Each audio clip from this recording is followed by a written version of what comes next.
পুরুলিয়া শহরে এই মুহূর্তে রয়েছি। গোটা পুরুলিয়া জেলায় 2804 বুথ। আমি আমার ক্যামেরা পার্সন অভিজিৎ দাস তাকে দেখাতে বলবো যে এই যে বুথ, এখানে প্রায় 6টা থেকেই প্রচুর মানুষ জড়ো হয়েছিলেন এবং এই মুহূর্তে দুদিকে লাইন করা হয়েছে।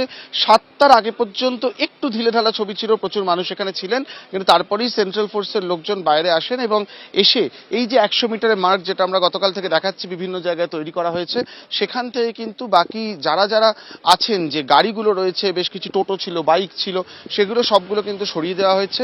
এই মুহূর্তে দুটি আলাদা লাইন করা হয়েছে এবং সেই দুটি লাইন পুরুষ এবং মহিলাদের লাইন। এই বুথের মধ্যে, এই স্কুলের মধ্যে পুরুলিয়া রাষ্ট্রীয় উচ্চ মাধ্যমিক বালিকা বিদ্যালয় 5টি বুথ রয়েছে, মহিলা পরিচালিত বুথ, এবং ইলেকশন ডিউটিতে লোকজন কিন্তু রয়েছেন। সেন্ট্রাল ফোর্স যেমন এখানে রয়েছেন তেমনই টহলও দিচ্ছেন। সার্বিকভাবে এখনো পর্যন্ত পুরুলিয়া আঁটোসাঁটো নিরাপত্তার মধ্যে দিয়েই কিন্তু প্রথম 20 মিনিটের ভোট উত্তীর্ণ হয়েছে।